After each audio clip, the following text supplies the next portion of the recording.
សូមស្វាគមន៍មកកាន់ Channel Big Collection KA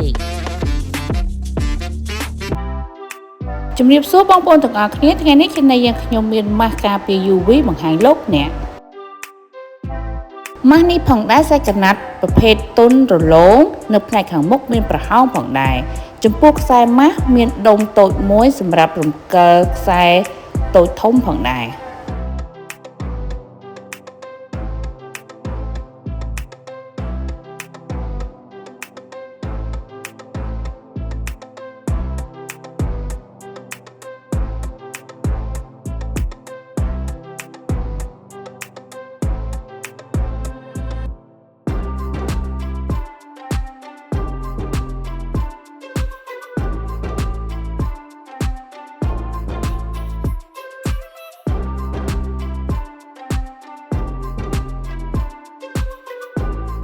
ចំពោះម៉ាស់នេះផងដែរមាន4ពណ៌មានពណ៌ខ្មៅពណ៌ប្រផេះពណ៌ឈូក